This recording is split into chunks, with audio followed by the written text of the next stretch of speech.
माझ्या डोळ्यातल आसवा कोणी मायेनं पुसताना उरी हुंदका दाटतो या गोष्ट बापाची सांगताना याच्या फाटक्या सदऱ्याला कसं ठिगाणं जोडलेलं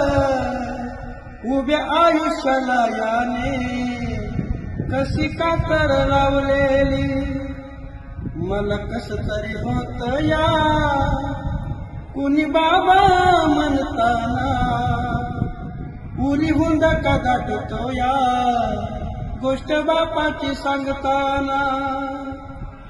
माझ्या येऊल्या मुखात यानं भरविला घास त्याच्या परम कष्टानं मी शोभत सुखात मी बघितलं स्वप्न त्याने बघितलं स्वप्न पाला उसाचा कडकाना उरी हुंदका दाटतो या गोष्ट बापाची सांगताना